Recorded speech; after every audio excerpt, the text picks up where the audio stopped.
We can expect the debate about Israel's defence to heat up again. You know where I stand, and I know where anyone who supports democracy, the rule of law and humanity should stand. Why do Israel's enemies, the Islamist terrorists of Hamas and Hezbollah and other groups, have so many supporters in the West? I wanted to discuss this with Elica Le Bon, a British-American of Iranian heritage. She's not Jewish, but she's become a compelling voice for Israel. She's in Australia at the moment, and I asked her why she turned to activism. I started doing my activism for the Middle East after 2022, after the murder of Mahsa Amini in Iran, and then we had these uprisings happening in Iran. And at that time, it seemed like sort of like a localized event that was happening, a revolution that was going to change something within the Middle East. And then I think I started to realize that post-October 7th, there was something else going on, and that was an attack on the Western world. It was an attack on Western values, Western civilization, which we've seen in Iran, which is exactly what led to the collapse of our society in Iran. And I saw that coming home again here now, the last home that we had to be safe. And so I felt like I had to sort of, it was my duty to speak up. Yeah, you have that Iranian background, which makes you particularly sensitive to what's going on in Iran. So I've read before that you saw yourself previously as someone of the political left, if there was any side of politics you favoured. So of the left, and obviously a woman, if we can make that observation in this day and age, give me your thoughts then on why feminism, why leftist feminists in the Western world now don't seem to be particularly interested in the rights of women in Iran and other Muslim countries. Yeah. So in order to understand this, we have to sort of understand the history of Western feminism, which was originally rooted in actually pro-Western values. So it was about expanding individual rights. It was about expanding democracy, equalizing wages, things, all of the good stuff, right? And then after that, unfortunately, there was this sort of post-colonial movement that shifted Western feminism to being about anti-Westernism. So it was about how the West was the source of all evil in the world. It was the source of all oppression in the world. And so what happened beyond that point was that there was a history of Western feminists aligning with anything that was anti-Western. So at that time, we started to see the alignment of Western feminists with Marxists, with communists, with Stalin, with Mao, with Castro, and seeing all of these regimes as being some type of utopia, as an antithesis to the Western world. Yum. And then so what we're seeing now is just an extension of that long history of feminism turning anti-Westernism. And so now, when you get to October 7th, right, you see this brutal terrorist attack that's killing not just men, but women too. Where is babies? Shiri Bibas, right? Choking babies to death. And then these Western feminists are now forced to reconcile with these two conflicting things.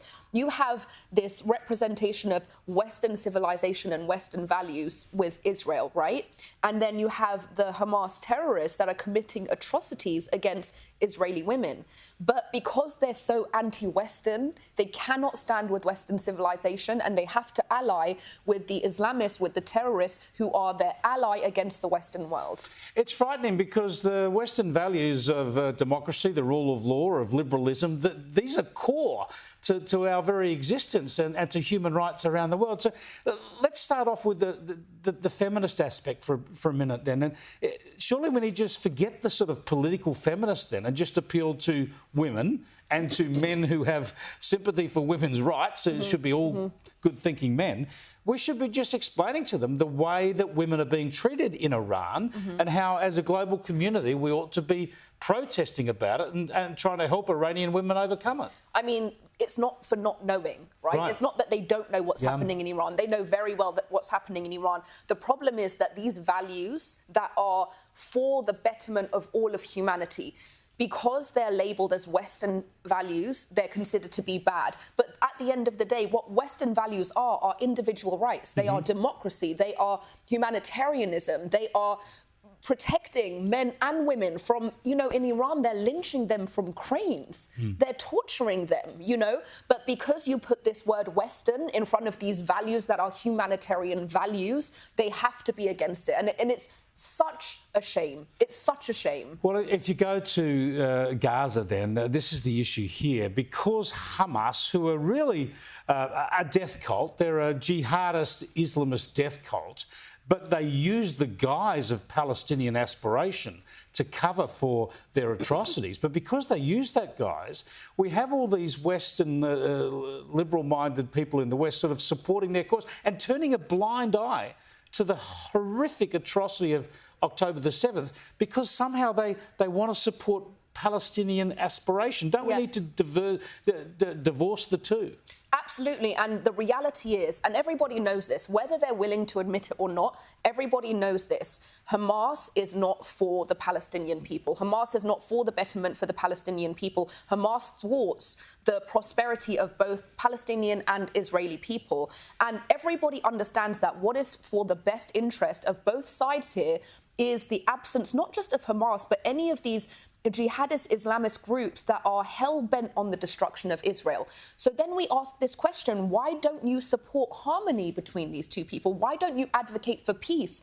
And the reason that they don't advocate for peace is because it would mean the survival of something that's considered Western, which is Israel. And so in reality, their activism is entirely self-serving because it's not about the Palestinian people. They're supporting something that harms the Palestinian people. It is about the end of Israel, which serves their own political ideologies. This is obvious. This is clear, but so much of the political debate around the world ignores it. How do you not get depressed? You know, I do get depressed. This is just exactly the long, long history of leftism. So when you think about the spread of communism, their whole ideologies were about anti-imperialism. Well, isn't that so funny that communism was the most imperialist ideology? But so what they would do, and this is what I'm writing about in my book, what they would do is that they would use this pretext, this virtuous pretext. I'm out in the world doing something really good and it's against all of this evil of Westernism and oppression. Meanwhile, they were the most oppressive forces, the most imperialist forces, the most murderous regimes, right?